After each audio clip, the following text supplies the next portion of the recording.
Hi there. Today we're going to talk about three key steps that you could take starting today to help increase your energy levels.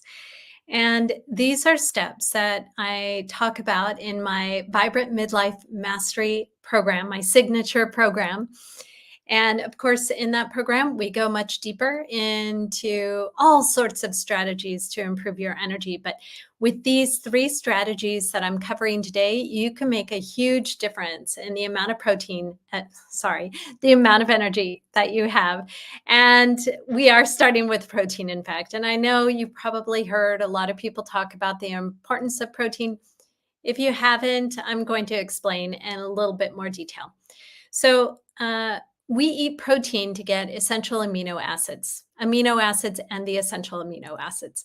Now, for me personally, and it's just a fact that animal-based proteins are a bit more complete than plant-based proteins. There are some plant-based proteins that do provide complete amino acids, but the amount of amino acids can be a little bit less. And there are certain amino acids that, in order to get an adequate amount, you would need to eat animal proteins. Sorry, vegans and vegetarians, but there are some workarounds with that, with protein powders, hemp seed, especially pea protein powders, and so there definitely are options, but we're just going to focus on the omnivore right now.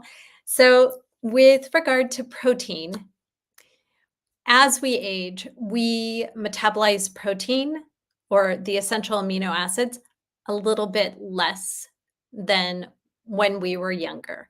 So, what that means is that we have to consume a little bit more protein, complete protein, in order to get the same amount of essential amino acids, doing all the things that they need to do in your body. And when you do get enough essential amino acids throughout the day, you will feel way more energized. And I like to start with breakfast. Now, some of you might be really big into fasting. That is totally fine. Women that I tend to work with, they can't quite fast yet in the morning. And that could be for a number of reasons. One of the reasons might just be that their nervous system is a little dysregulated right now. So, adding an extra stressor on their body could feel really uncomfortable. And fasting is a stressor on the body. So, I typically recommend a 12 to 14-hour intermittent fast, just basically overnight. You wake up in the morning and you have protein.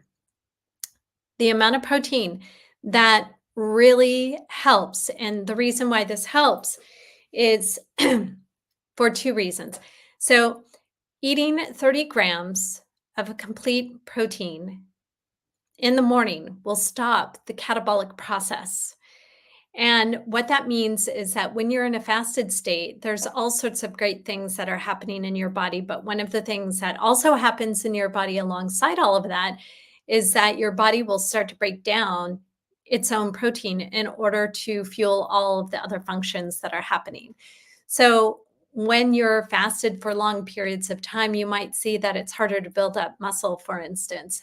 And I want all of my clients to be able to build muscle and maintain muscle because muscle is a really important metabolic organ. It helps to regulate your blood sugar. And this is so incredibly important, especially if you don't want to gain weight. So, 30 grams of protein in the morning. Sadly, you'd have to eat 5 eggs to get that. So, you could do it in a number of ways. I had mentioned protein powders. Yeah, you could absolutely do that. Just make sure that you measure like about a scoop and a half. So, 1.5 serving sizes. Most protein powders are about 20 grams. Or if you're having eggs, you could have something like eggs with like a turkey sausage, or if you prefer like bacon, you could have a few pieces of bacon, a little thing of turkey sausage. Doesn't have to be that much with a couple of eggs. That's an option. Or you could just skip that and have 4 ounces of um, any kind of animal protein that could be like not eggs, but like um, chicken, or it could be fish, or it could be fish. Actually, you'd need a little bit more, maybe 7 ounces. or it could be a pork sausage type thing if you'd like to stick with that breakfast theme. Getting about 30 grams of protein per meal as a target. You probably won't hit that most of the time, but if you have that as a target, you're going to get much further than if you didn't have that as a target. So that is really, really helpful when it comes to increasing protein. That one trick alone makes all the difference for clients. The next one is having an electrolyte type of beverage in the morning. And I would say you would want to do this within about 30 minutes of waking up. What that means is you can make it yourself, which would just be half of a lemon juiced with a pinch of Himalayan or Redmond salt in a glass of water. I usually have hot water that I use so that the salt dissolves, so I don't have salt just sitting at the bottom. Now, this is great for a lot of people. Of course, if you are on a medically supervised low salt diet, skip this. You could also use an electrolyte drink like LMNT, or you could try Noon tablets. I usually don't do Noon because it's kind of sweetened.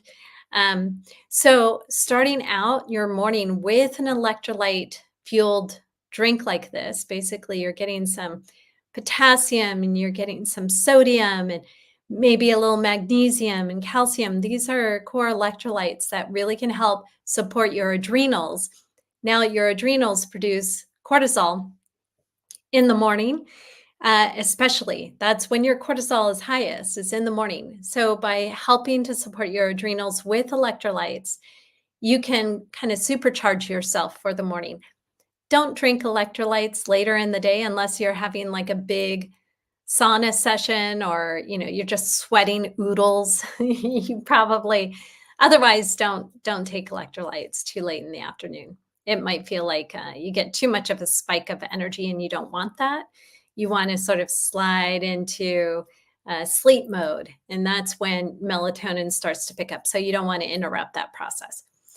So I love, love, love that. The other thing that can really give you energy, and I kind of hinted to that yesterday, is doing more of the things that you love that really, really light you up. I think we think of uh, doing other activities, any activities, just like a drain on our energy.